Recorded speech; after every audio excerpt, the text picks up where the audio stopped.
Hola, buenas tardes con todos. Bienvenidos en la tarde del día de hoy. Vamos a comenzar con el taller de toda la semana, como lo hemos expresado, el turismo en el Ecuador. Ahora vamos a ver con el tema de la normativa en el turismo accesible. Nuevamente, buenas tardes con todos, bienvenidos. Mi querida Eli, pues bienvenida esta tarde del día de hoy. Pues el panel es todo tuyo, pues para que nos compartas tus conocimientos. Muchas gracias, Raúl. Buenas tardes con todos. Pues hemos tenido varios talleres durante este mes de julio y ahora vamos a tener uno también súper interesante, importante en el tema del turismo accesible en el Ecuador. Recuerden que todos están invitados a escribir a través del chat sus preguntas, a intervenir si fuese necesario.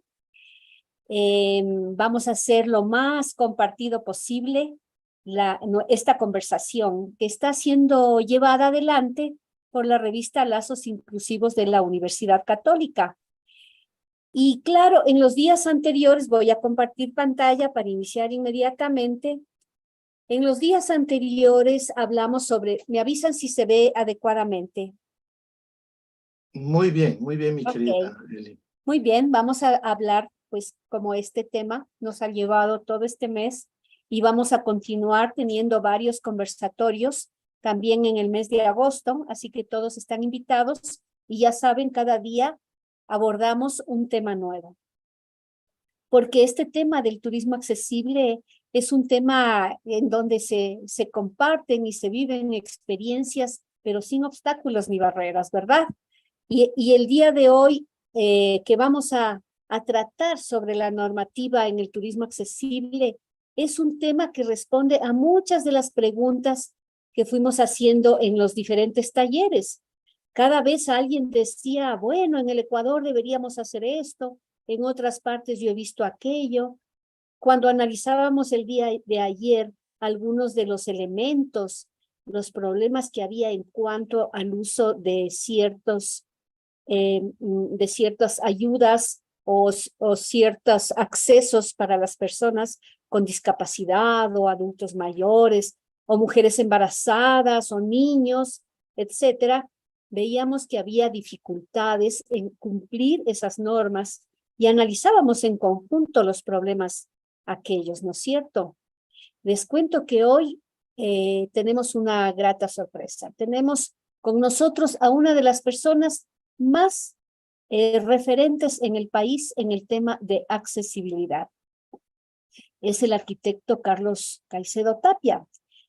Primero ya lo dije, es un arquitecto, ¿no? Más también tiene un largo currículum, es máster en accesibilidad universal y diseño para todos. Es capacitador, ha lanzado el primer diplomado sobre accesibilidad que hay en el Ecuador. Es un experto en normativa, él se las sabe todas. Además, es un técnico experto en la elaboración de proyectos, ha sido asesor nacional e internacional, y algo muy importante que también, por cierto, nuestra invitada de ayer, María Teresa Donoso, nos decía, preside el Comité Técnico de la Normativa del Instituto Nacional de Normalización, que recuerden, el Instituto Nacional es el que pone en claro cuáles son los conceptos y las normas que deben regir en nuestro país. Así que, sin más, Carlos, agradezco tu venida y podemos empezar a conversar. Por cierto, aquí están los temas, los datos para que si alguien quiere contactarse con Carlos, bien lo puedan hacer. Primero, mi estimado Carlos, ¿nos puedes contar sobre ti un resumen de tu amplia experiencia? Hola, muy buenas tardes con todos. Raúl, Elizabeth, qué gusto y genial. Lastimosamente ayer por cuestiones del trabajo no pude estar en la entrevista de María Teresa, pero créanme, es otra de las apasionadas por este mundo de la accesibilidad universal. Somos varias personas y lo más chévere es que cada vez es un número que se sigue incrementando. Soy arquitecto de la Universidad Católica. Pero mi interés por la accesibilidad universal surge cuando empiezo a hacer la tesis. Y era un terminal y mi director de tesis me dice, oye, necesito que esto sea para todas las personas. ve y averíguate cuál es la norma vigente. Porque yo tenía una rampa curva y tenía varios aspectos que en arquitectura se puede soñar y que obviamente al ingeniero le metes en problemas. Y fui por primera vez al CONADIS. Destino, no sé, pero años después llego al puesto al que justamente fui a preguntar. Me presentan la normativa de ese entonces, era norma voluntaria, 21 normas técnicas, y allí empieza esto de comenzar a meterme en el tema de la normativa. Para quienes no conocen a profundidad la norma, partamos de allí. En el año 1999 y 2000, Ecuador es el primer país en Sudamérica en adoptar normas técnicas. La norma la adoptas o la adaptas. Si la adoptas es un copy-paste de las normas internacionales, ISO, UNE, IRAM, entre otras, o la adaptas, tomas una norma técnica internacional, pero haces estas modificaciones, obviamente sustentadas a nuestra realidad nacional. Es así que en el año 2010, estas 21 normas técnicas pasan a ser de carácter obligatorio. Y esto es genial.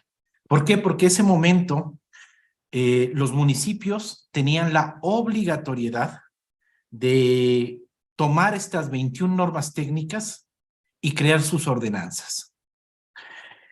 En el año 2014 es donde ya me meto de cabeza en el tema de norma. Presido el primer comité técnico, INEN, que trataba de accesibilidad al entorno construido. ¿Y cuál era el propósito de esto? Crear nueva norma y actualizar la norma vigente. ¿Por qué? Porque la ley te dice que cada 5 años, desde que se publica una norma, esta debe ser actualizada. ¿Por qué? Porque en turismo, en accesibilidad, en deporte, en cualquier rama, una norma está vigente, pero siempre existen estas modificaciones de forma o de fondo que obligan a hacer cambios en la normativa.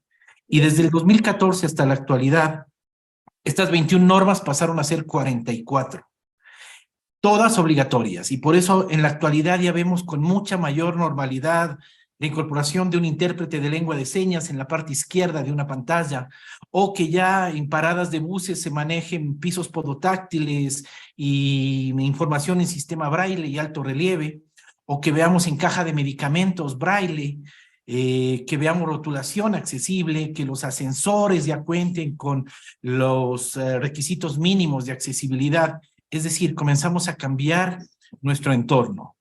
Y esa es la historia y lo hermoso de la normativa técnica.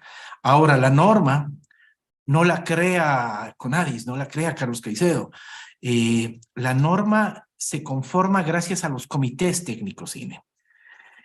Como dije, presidí mi primero en el 2014 y en la actualidad presido 5. Por eso de 21 normas ahora tenemos 44. Crear una norma es re complejo, pero es una participación integral. Cuando digo integral es la última norma que acabamos de publicar, no publicar, de aprobar en comité técnico, fue hace 3 semanas. La hizo INEN 21.902 y para quienes manejen normativa en turismo es la norma de turismo accesible. Ergo, nuestro país comienza a adoptar normativa internacional para impulsar el turismo en nuestro país. ¿En qué implica esto? Que en muy poco tiempo veremos que las playas comenzarán a tener pasarelas accesibles sobre la arena, que las baterías sanitarias incorporarán aspectos y requisitos de accesibilidad para todas las personas. Y al igual que esta norma de turismo, seguimos manejando más. Precisamente me encantaría invitarles, y voy a poner en el chat más luego, porque el próximo miércoles tenemos la reunión de turismo sostenible, la norma de turismo sostenible. En turismo nos hemos enfocado principalmente en 3 normas internacionales. Turismo accesible, que ya está aprobada por comité. Turismo sostenible, que vamos a tener la primera reunión la próxima semana. Y luego viene turismo industrial. 3 enfoques muy nuevos para quienes manejan la temática del turismo, pero créanme, importantísimos. Y de fondo, para quienes vemos el enfoque de la accesibilidad en el turismo en nuestro país para los futuros años. Yo voy a rescatar algunos temas que tú mencionaste. El primero, la diferencia entre adoptar y adaptar, ¿verdad? Y es que las normas, como tú dices, no se hacen por una persona. Este es un conversatorio a nivel internacional por diferentes expertos de diferentes países. ¿Por qué de diferentes países? Porque hay diferentes realidades. Y entonces ahí, cuando se obtiene una norma, la norma se puede adoptar. Simplemente ya está hecha por los expertos y se toma. Pero por supuesto, cada país es distinto, como lo hemos conversado. No es lo mismo la estatura de los ecuatorianos que la estatura de otros países, ¿no? Que pueden ser más pequeños, más altos, qué sé yo. Entonces ahí las normas se adaptan. Sufren algunas pequeñas modificaciones, digamos la parte estructural sigue siendo la misma, pero aquellas modificaciones que van caracterizando al país, ¿verdad, Carlos? Exactamente. Precisamente varias de las normas que hemos adoptado a nuestra realidad van puntualizándose por la talla media que tenemos en hombres y en mujeres. Esto, por ejemplo, repercute en la norma de pasamanos. El estándar de la norma alemana y de estadounidense no es el mismo nuestro. Claro. Por eso tenemos variación en centímetros, en la altura de colocación, en baterías sanitarias, la inclinación de un espejo, la altura que debe tener un lavabo. Son aspectos que, aunque creeríamos deben ser universales, no lo son. Deben aplicarse a nuestra realidad. Y lo que tú acabas de decir radica la importancia de la norma, ¿no es cierto? Porque en el ejemplo que traes, traer una norma de Estados Unidos al Ecuador, pues nos dejaría simplemente un poco en destono, ¿verdad? No lograríamos nosotros hacer eso. Pero la importancia de la norma, ¿por qué es importante tener una norma? Que algo que nos rija, algunos piensan que es algo obligatorio y que eso está mal.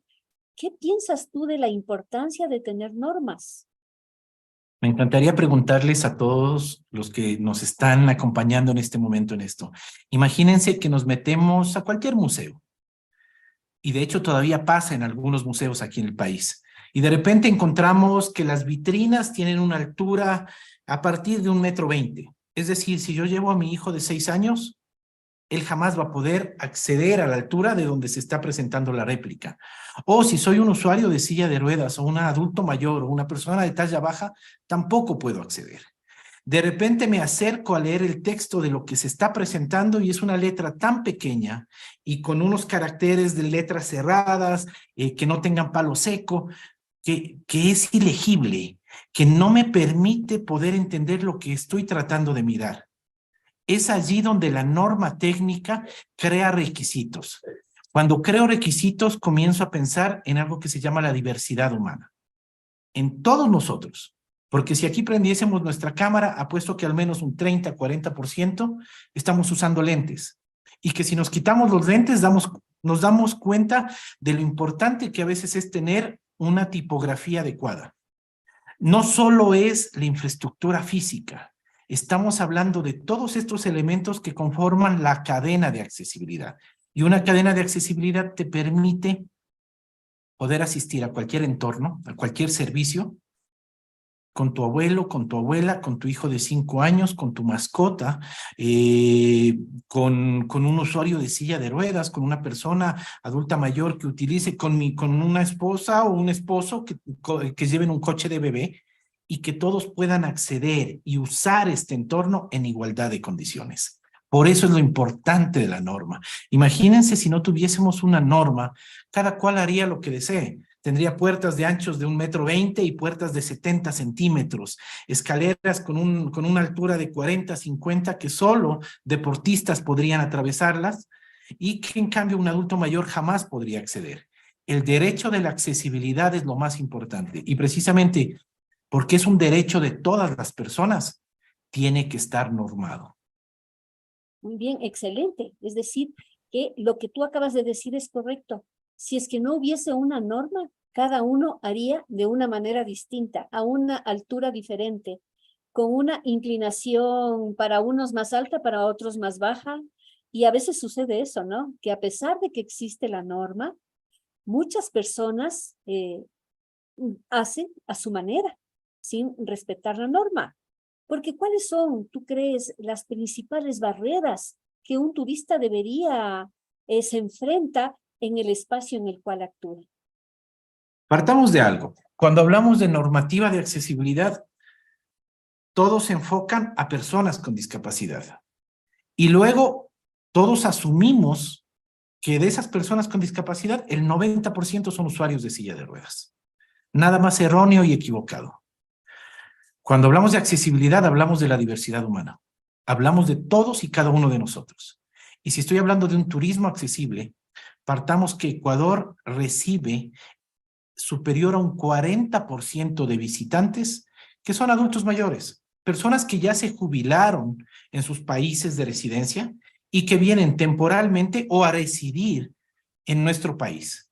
Si estamos hablando de adultos mayores y en ningún momento estoy topando el tema discapacidad, necesitan que las escaleras no sean tan altas, que tengan unos pasamanos donde se puedan asir, que el tipo de letra sea lo suficientemente legible y localizable, que los contrastes cromáticos me permitan direccionar a través de recorridos internos o externos, que si tengo un acceso de escaleras, debo tener complementariamente un acceso con una rampa o con un ascensor, un montacargas, un salvaescaleras. Es decir, que cuando hablo de turismo, estoy pensando en todas las visitantes extranjeros, y cuando hablo extranjeros, otros países u otras provincias.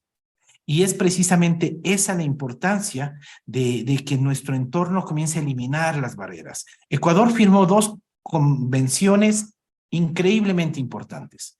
La primera, la de derechos de personas con discapacidad, de la ONU. Y la segunda, la de eliminación de barreras arquitectónicas, de la OEA. Si juntamos las dos, nosotros deberíamos tener una ciudad, un país totalmente libre de barreras arquitectónicas, completamente amigable y accesible para todas las personas, pero lastimosamente esa no es nuestra realidad. La problemática, y si empezamos a hablar de esto, créeme, nos vamos 3, 4 horas seguidas, y realmente está en nosotros el poder cambiar, en poder tener esa empatía para comenzar a eliminar las barreras desde nuestra casa. Que nuestros hijos, nuestros hermanos, nuestro esposo, esposa, conozcan al menos el lenguaje positivo, eliminar el lenguaje peyorativo, luego comenzar a aplicarlo en cada uno de nuestros enfoques, arquitectura, turismo, jurisprudencia, medicina, el que venga. Cuando comenzamos a cambiar entornos, vamos desde lo micro a lo macro, y al final logramos conseguir cambios monumentales. El elaborar norma es lo más hermoso cuando nos comenzamos a juntar con el resto de instituciones públicas, privadas, actores, sociedad civil y academia. A lo largo de estas 44 normas, yo he estado al menos con 8 o 9 universidades, y sí, la católica, y 7 u 8 institutos de educación superior. ¿Qué te permite eso? Por un lado, la transparencia y la aplicabilidad de la norma técnica.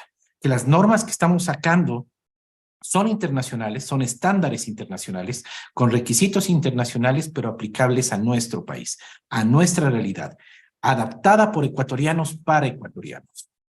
Claro.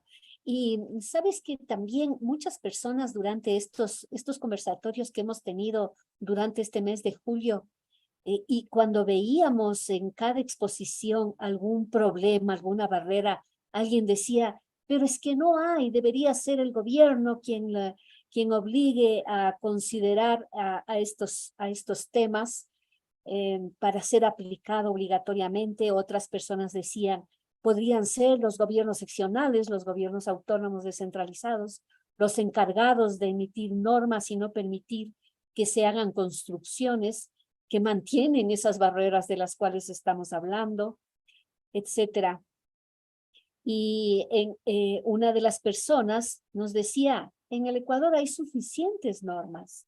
Hay 44 normas que a veces en otros países cercanos, similares al nuestro, no lo tienen. Entonces, no es falta de norma. ¿De qué es entonces? Es falta de empatía, es falta de responsabilidad y de voluntad política. Hay intereses económicos y particulares que muchas veces bloquean el derecho de las personas. Por ley y por competencia son los municipios quienes tienen que hacer cumplir y cumplir la norma. Cumplir dentro de todos sus proyectos y hacer cumplir dentro de cada uno de los proyectos que ellos aprueban a través de la aprobación de planos.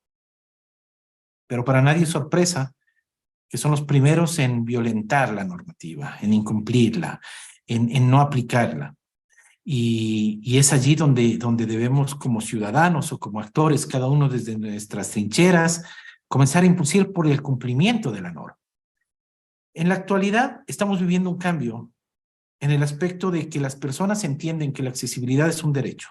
Y al ser un derecho, yo ciudadano, si veo una obra nueva, una construcción que de alguna manera está violentando norma o delimitando mi derecho al libre acceso y al uso, lo denuncio. La Defensoría del Pueblo le solicita al CONADIS, y todo esto es a través de aspectos legales y providencias, de realizar informes técnicos de accesibilidad. Estos informes lo que determinan principalmente es si existe cumplimiento o incumplimiento de requisitos técnicos. La accesibilidad no es un blanco o negro, es un cumple o incumple, porque recordemos que cada aspecto tiene requisitos puntuales.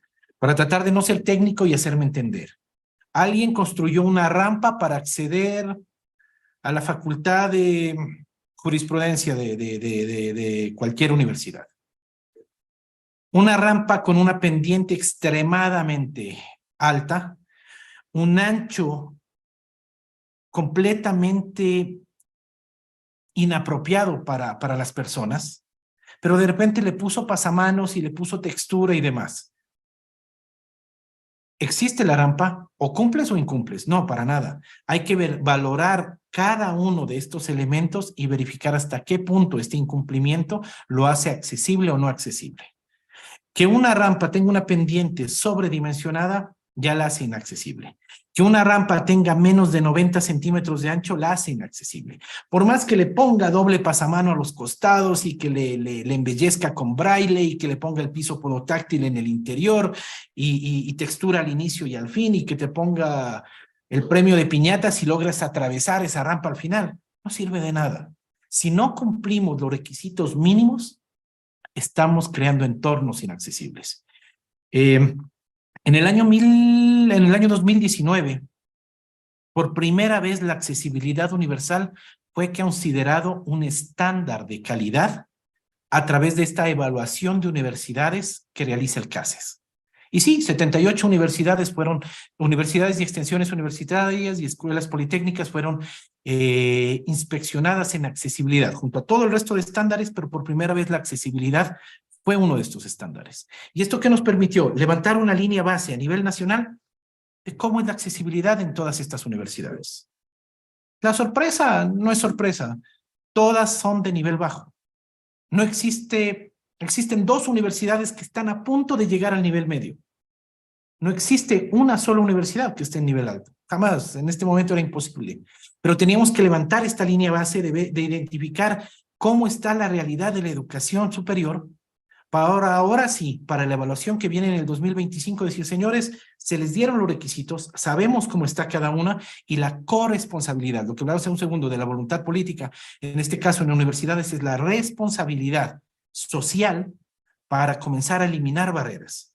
Y además, en nuestra sociedad, en nuestra realidad, si no te topan el bolsillo o si no te sancionan de alguna manera, tú no cumples las cosas, ¿cierto? Así pasó con los cinturones de seguridad, así pasó con 1 millón de cosas y lo está sucediendo con accesibilidad.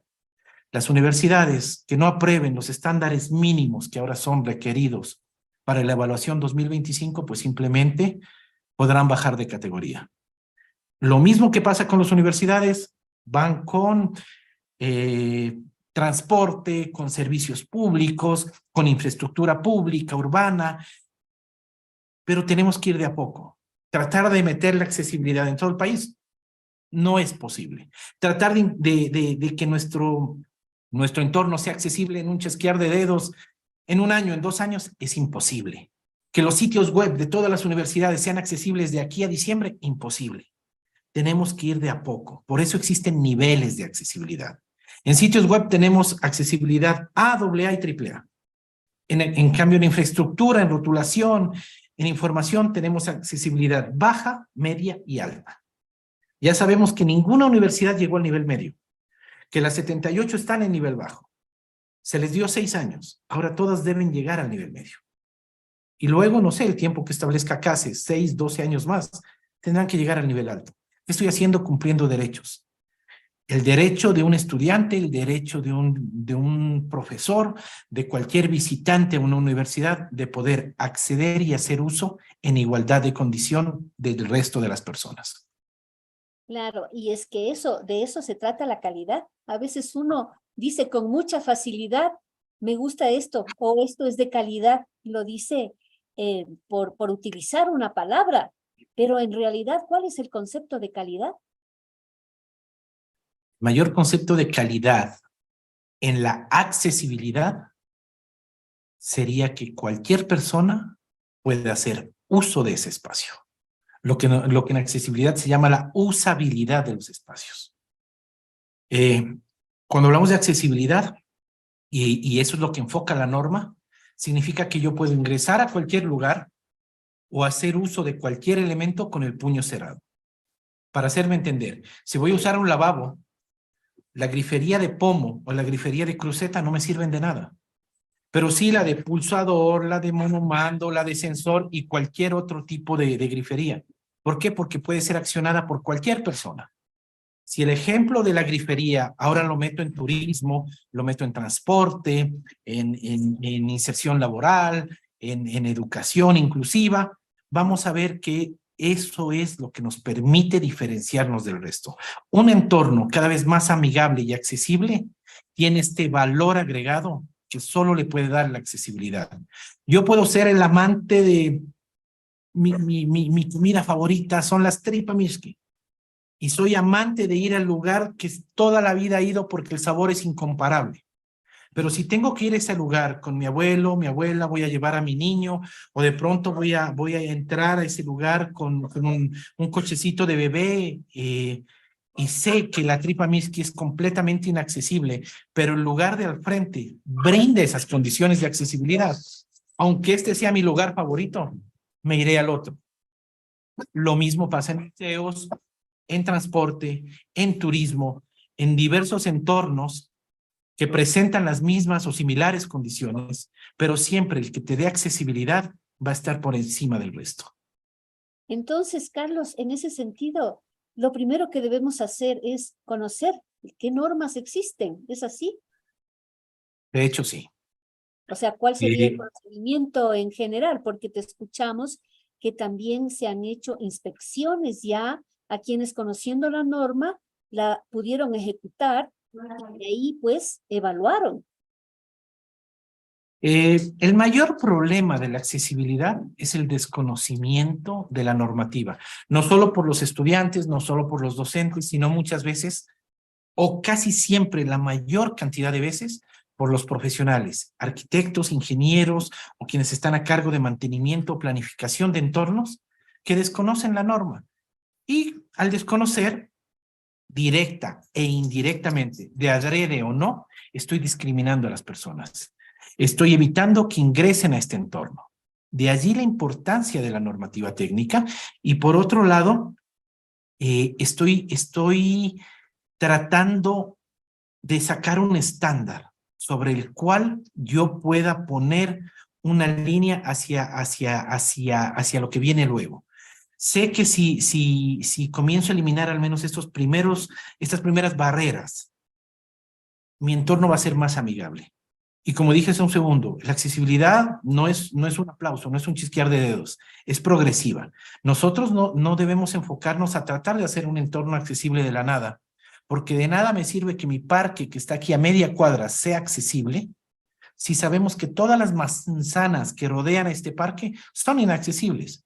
Si las aceras son de 90 centímetros, de 1 metro, y a la mitad tienes una jardinera, tienes un basurero, no existen vados, está llena de una cantidad infinita de barreras y obstáculos, entonces el entorno es el menos amigable con la sociedad, con las personas. Y nuevamente, no estoy diciendo discapacidad, Sí, la accesibilidad es imprescindible para las personas con discapacidad, pero créanme, es muy necesaria para adultos mayores, personas en condición de obesidad, mujeres en condición de embarazo, niños, niñas menores de 5 o 6 años, y es un aspecto de confort y de valor agregado para el resto, para quienes no tienen discapacidad, no tienen ningún tipo de deficiencia en su movilidad, en su libre deambulación, es ese valor agregado.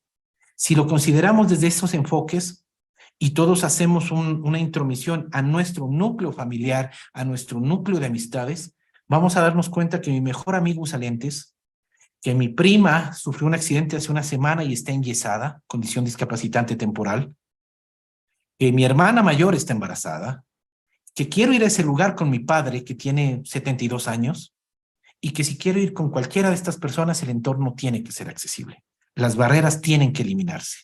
Y es allí donde la norma técnica cobra este valor imprescindible. Pero mientras los municipios incumplan la norma y mientras lastimosamente no exista este organismo que le sancione a un municipio, que le obligue, y no voy a la sanción económica, que le sancione, que esté bajo el control y la supervisión para que cada uno de estos aspectos se comiencen a cumplir con base a la norma, no hemos avanzado. Podemos tener una infinidad de normas, como tú dijiste hace un momento. Tenemos 44 normas, otros países no tienen ni la tercera parte, pero son normas de papel. Si no se aplican, si no se sancionan, si no existe este ente y este régimen de control y sanción, seguirán siendo de papel. Claro, y mira, solamente voy a nombrar algunas de las normas que existen. Por ejemplo, existe la norma de accesibilidad al medio físico con la señalización, a los símbolos gráficos, a la discapacidad auditiva, a la discapacidad visual. También hay para las vías de circulación peatonal, específicamente para bordillos, para rampas, para corredores, para estacionamientos, para escaleras. O sea, tenemos un montón de normas que podemos, a las cuales podemos acudir, como tú bien dices, para concienciar del mejor entorno que podemos ofrecer a nuestros turistas, ¿no es cierto? Y no solamente a nuestros turistas, sino a las personas mismas que están dentro del local o de los espacios en los cuales se desarrolla el turismo accesible. Eso es muy importante, el conocimiento. ¿Dónde se encuentran esas normas? Están emitidas por el Instituto Nacional de Normalización. Ahí se encuentran. Y la otra cosa que rescato de tu conversación, Carlos, es que estas normas también se aplican a lo largo de toda la cadena de valor. Una parte de ella, por supuesto, está en manos de el turismo público, ¿verdad? Del sector público, de los espacios públicos.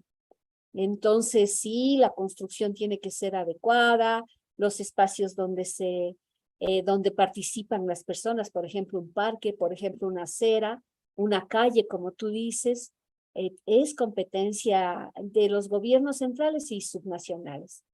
Pero también al interior de los locales turísticos tiene que haber un desarrollo de esta temática para que puedan recibir con mayor seguridad a sus turistas. Sin embargo, algunas personas interponen el tema financiero en primer lugar y dicen, lo que pasa es que no tengo dinero para hacer una rampa o hacer algo. ¿Qué piensas de eso? Dos cosas. El primer tema es uno de los falsos mitos de la accesibilidad y lastimosamente es el desconocimiento el que nos lleva a esta conjetura no real.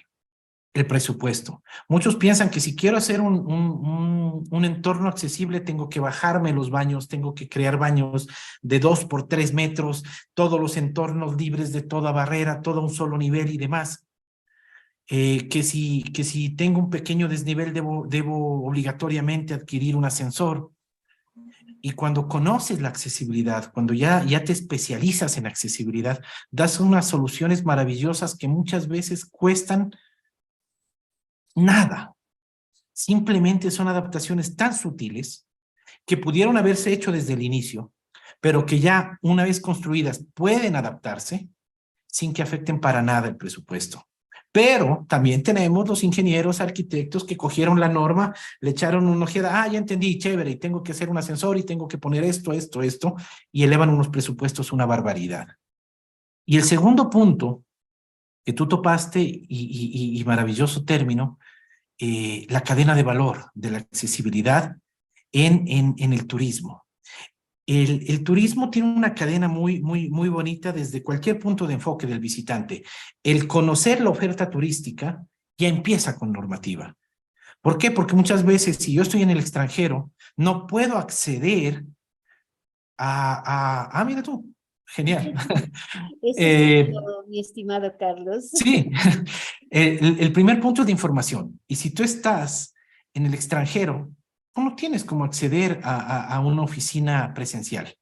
Así que simplemente accedes a través de sitios web.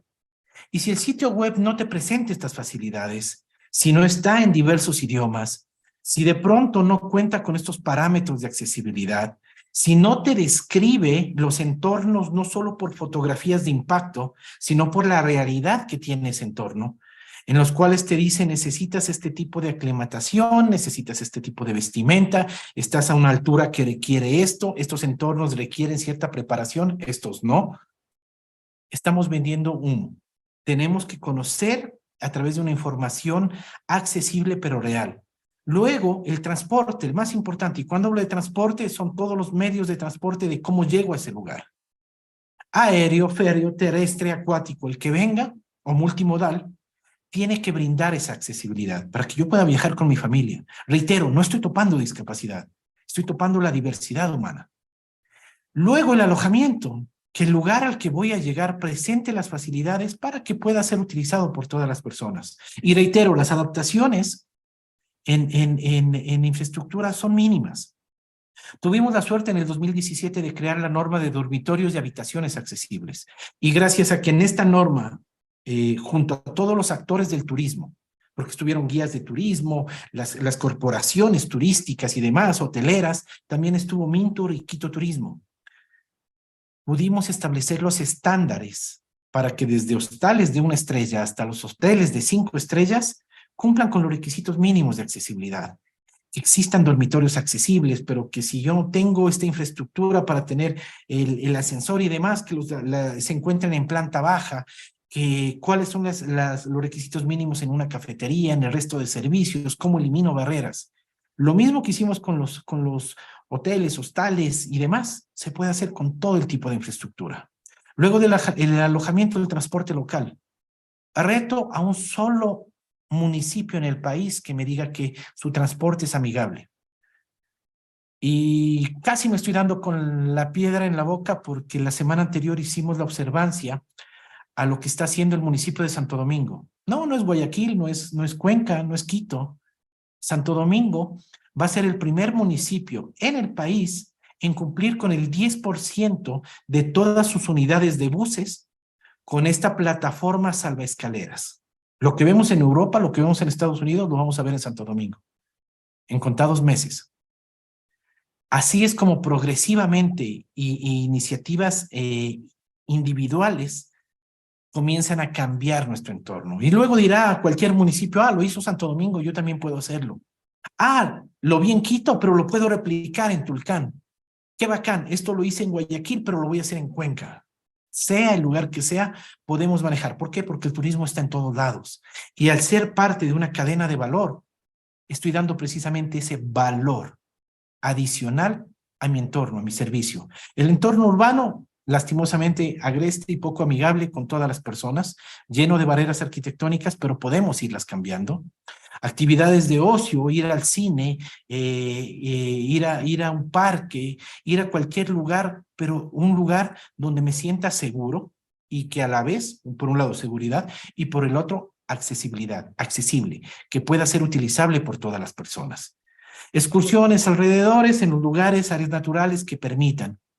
Las compras, uno de los mayores atractivos, no solo para visitantes extranjeros, nacionales, sino también para cualquiera de nosotros.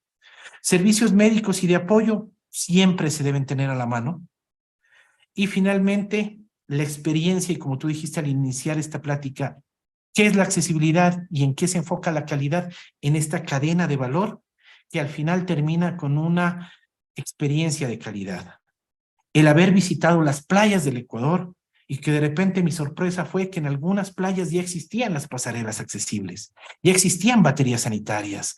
Fui a una playa aquí en el país donde se reían porque existen, hagamos de cuenta todos que estamos en plena playa y de repente entre la arena aparecen unos postes muy altos y en la parte superior de los postes una bola de playa, al lado estaba una sombrilla, al lado estaba otro elemento, puede ser un oso, hacia la derecha un pez y dices, qué cosa más absurda. Perfecto, pero si voy con mi hijo de 6 años y mi enano se pierde, pero él sabe que la familia estaba junto a la pelota de playa, eso es accesibilidad cognitiva. Y empezamos con aspectos tan puntuales que son parte de la accesibilidad. Entonces, desde las cosas más sutiles, como que la altura de un rótulo esté para las personas, para que todas las personas puedan acceder, que si tiene alto relieve debe estar colocado para que todas las personas lo puedan percibir, que haya incorporado algo precisamente para que el resto de personas puedan enterarse sin ningún tipo de limitación. Estoy rompiendo barreras, estoy creando entornos más accesibles y amigables para la edad y para la discapacidad. Claro que sí. Eso es justamente ese es el tema que estamos abordando en esta conversación que hemos tenido con diferentes personas. A mí me gustaría saber, bueno, primero quiero decirte que hay algunos comentarios, ¿no? Uno de ellos que me pareció muy interesante es algo que tú mencionaste, que la accesibilidad es un derecho de las personas, porque no podemos ser discriminados. Y Marlon decía, las normas son una conducta correcta para realizar una función. ¿Qué te parece esa observación? Las normas son una conducta correcta para realizar una función. Estaba leyendo precisamente un comentario, creo que es de la misma persona, donde dice que si existe alguna norma en nuestro país que obligue que toda edificación sea amigable o sea accesible. Por supuesto. Primero, es un derecho de toda persona. Por lo tanto, la eliminación de barrera es obligatoria. Segundo, hablé de las 2 normas internacionales pesadísimas que tiene el país. Las 2 convenciones internacionales. Pero hacia adentro tengo la Ley Orgánica de Discapacidades, que implica que toda edificación, servicio público, privado con acceso al público y residencial debe eliminar barreras arquitectónicas y cumplir con la normativa técnica. Créanme que si cumplo con normativa técnica, tengo entornos totalmente amigables y accesibles. No solo por los ajustes razonables que debo hacer, sino porque estoy cumpliendo requisitos para que estos ajustes, esta rampa, este salvaescaleras, el ancho de un pasillo, el diseño de un rótulo, la altura, el texto, el alto relieve, las réplicas táctiles, todo, sean amigables y utilizables para todas las personas. Tenemos la normativa, tenemos el artículo 58, 59, 60 y 61 de la ley orgánica y la accesibilidad ahora ya comienza a aparecer en otras leyes. Entonces esto es maravilloso y es lo que, créanme, cuesta muchísimo.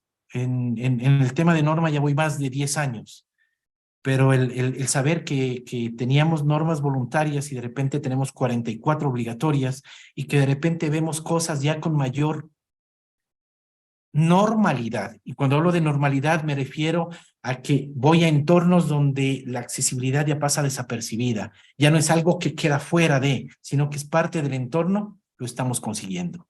En las nuevas obras, la normativa de accesibilidad se cumple en gran porcentaje. No en su totalidad, pero en gran porcentaje. Y en aquellas que son antiguas, cada vez que tengan que hacer un mantenimiento, una adecuación, un cambio de uso, tienen que cumplir con norma. Y es eso lo que estamos impulsando.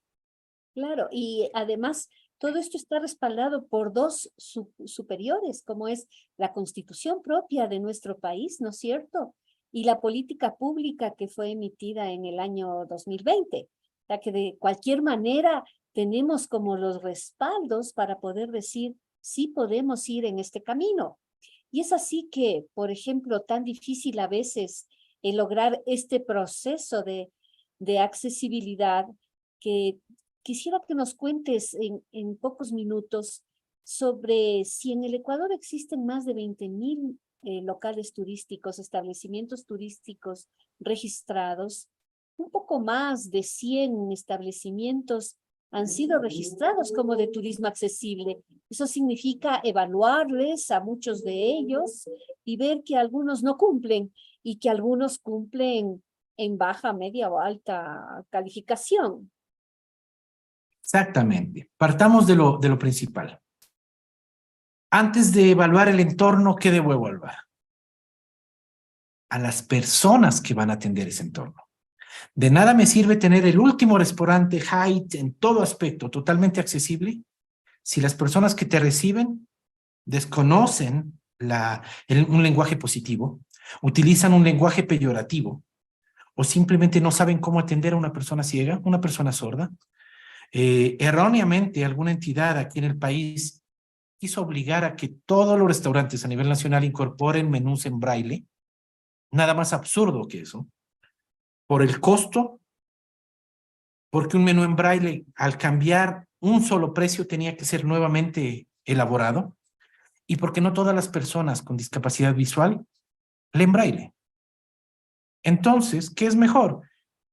Capacito a todo el personal a nivel nacional en todos estos entornos de alojamientos, de bebidas, de alimentos y bebidas, de manera que estoy empezando por lo más importante, dar calidad, que la atención al cliente sea de calidad. Y luego sí comienzo a evaluar la accesibilidad en estos entornos. Que un hotel te diga que tiene nivel alto, contadísimos. En el país, contadísimos. Y no van a ser los que pensamos, sino que simplemente van a ser las grandes cadenas internacionales, porque si cumplen con la CISO, si cumplen con la UNE, obviamente van a cumplir con la INE. ¿Por qué? Porque ellos cumplen estándares internacionales de calidad. Son cadenas internacionales. Pero que te diga de repente el nuevo hotel de 4 estrellas, de 3 estrellas, cumple con accesibilidad, muy posiblemente lo hace, porque cumple con normativa. Entonces es allí donde comenzamos a evaluar. ¿Qué tan accesible es? Y por eso hablé de la cadena de valor de accesibilidad. La información tiene que ser real.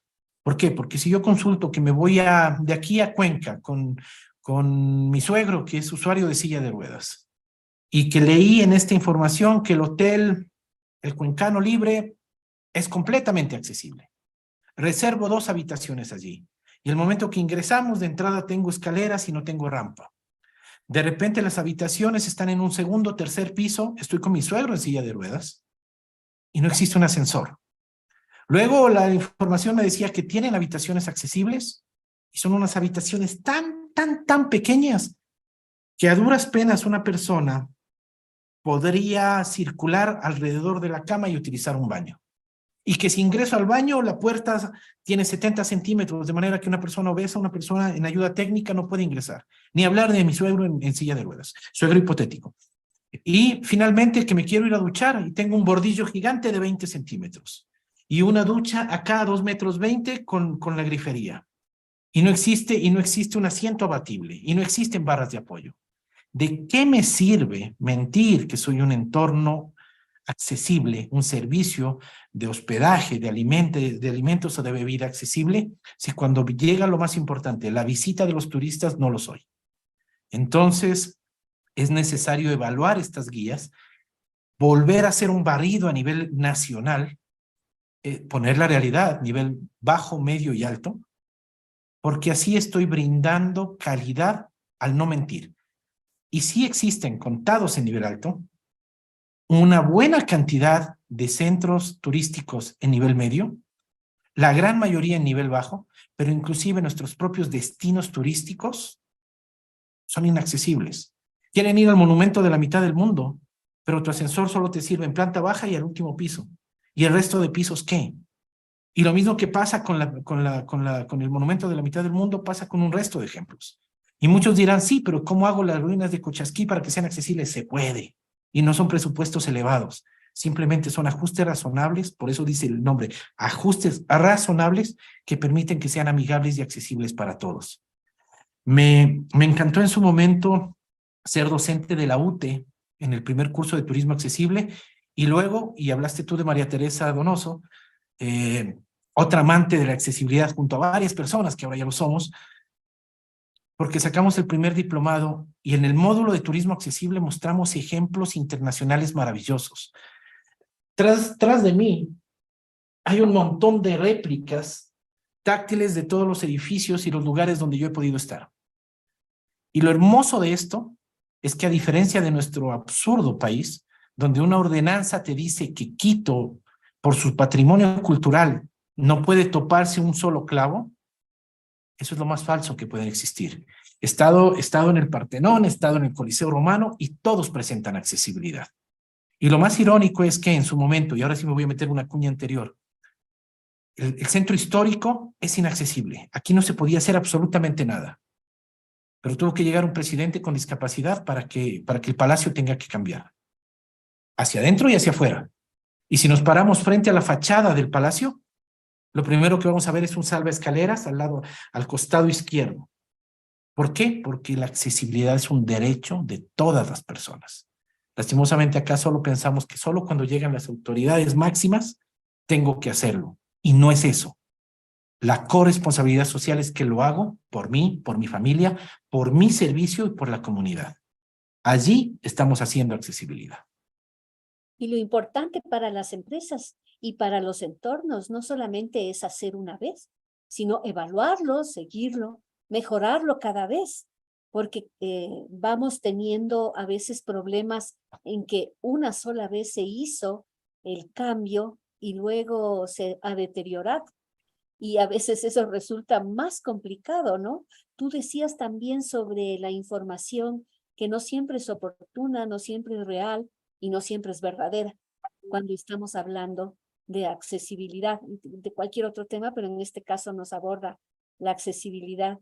Y a veces llegan los turistas y se encuentran con que no es verdad. Lo que estaba puesto es una información a veces antigua, no actualizada, errada, no cierta, y eso nos va, ¿en qué categoría nos va dejando como país? ¿Y cuál es la calidad de ese lugar? Hablemos de que coloco filtros al entorno construido.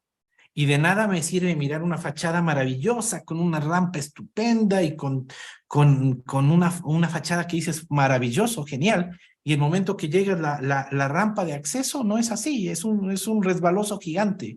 Y de repente la super entrada que yo imaginaba libre de todo barrera está llena de todos los obstáculos. Entonces, cambiemos desde adentro. Y lo primero, sensibilicemos al personal de atención, al turista, al turista nacional y extranjero, y sensibilicemos y capacitemos a quienes están encargados de adecuar, de adaptar estos espacios. Si conocemos la norma y si por otro lado nos sensibilizamos en atención, ganamos en calidad, sin duda alguna. Claro que sí. Y justamente lo que estamos haciendo aquí es una forma de compartir eso, ¿verdad? De poder conversar con expertos como Carlos Caicedo, que ya les digo, ya lo han escuchado ustedes, no es necesario que lo repita, conoce perfectamente cómo aplicar la norma en nuestro país.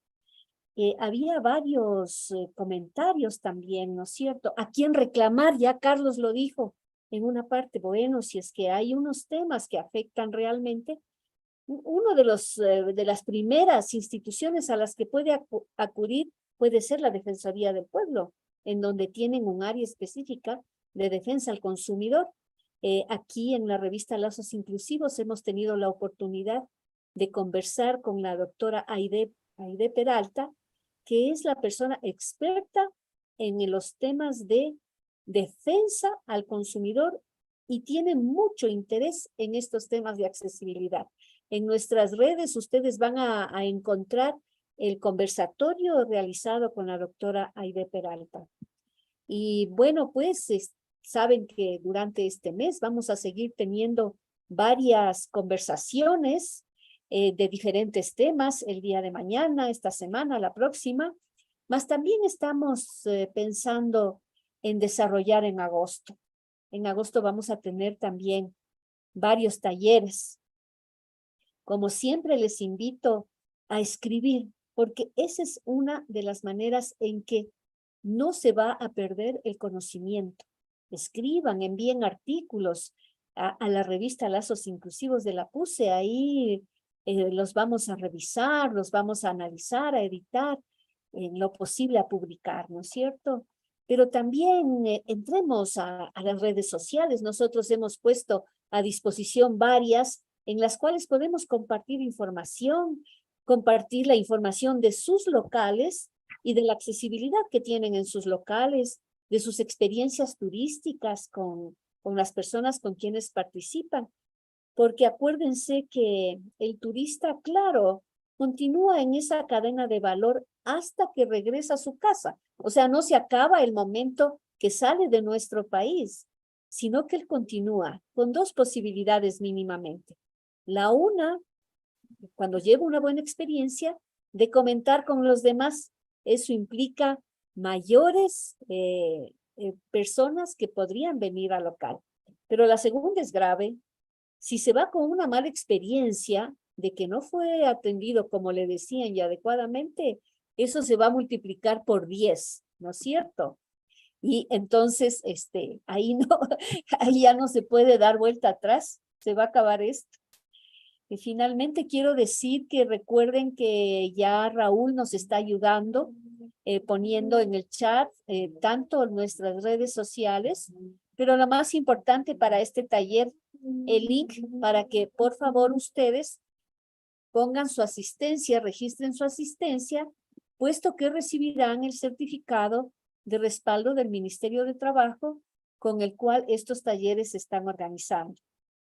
Bueno, yo quiero dar las gracias a Carlos por su aporte, a Raúl que hace posible que esta transmisión se haga en vivo, se grabe y cualquier momento alguien pueda acceder y nutrirse de este gran conocimiento que hemos adquirido. ¿Tienes la palabra, Raúl? Sí, mi querida Eli, muchas gracias. Carlos, impecable tu taller, conoces muy bien el tema. Realmente son cosas que, bueno, en mi caso no conocía, ahora ya lo sé. Muchas cosas que he venido aprendiendo igual de los anteriores días y me parece formidable. Son temas que realmente uno no lo toma de pronto muy en serio, ¿no? Pero poniéndose en el cuello de uno, o zapatos de otras personas, realmente el ejemplo que nos dio anteriormente nuestra panelista, que de pronto si yo estoy enyesado en la pierna nada más, solo ahí, ¿cómo yo puedo tener una buena accesibilidad a algún lugar que yo me vea? O sea, son cosas que realmente a uno le fortalecen y le hacen pensar en mejorar cada día más. A ustedes, mis estimados participantes, por favor, un aplauso virtual para nuestro panelista del día de hoy, a Carlos. Por favor, a ver, un aplauso virtual. Les agradecería mucho si nos despedimos así. Exacto, listo. Aplauso. Por favor, encendamos una camarita, por favor. Un minuto, encendamos la camarita, por favor. A ver, las personas que lo pueden hacer y vamos Porque esto es aplauso en lengua de señas ecuatoriana. Por favor, a ver, todas las personas que podamos encender la camarita. Muchas gracias a todos. Un minuto nada más, ¿ya?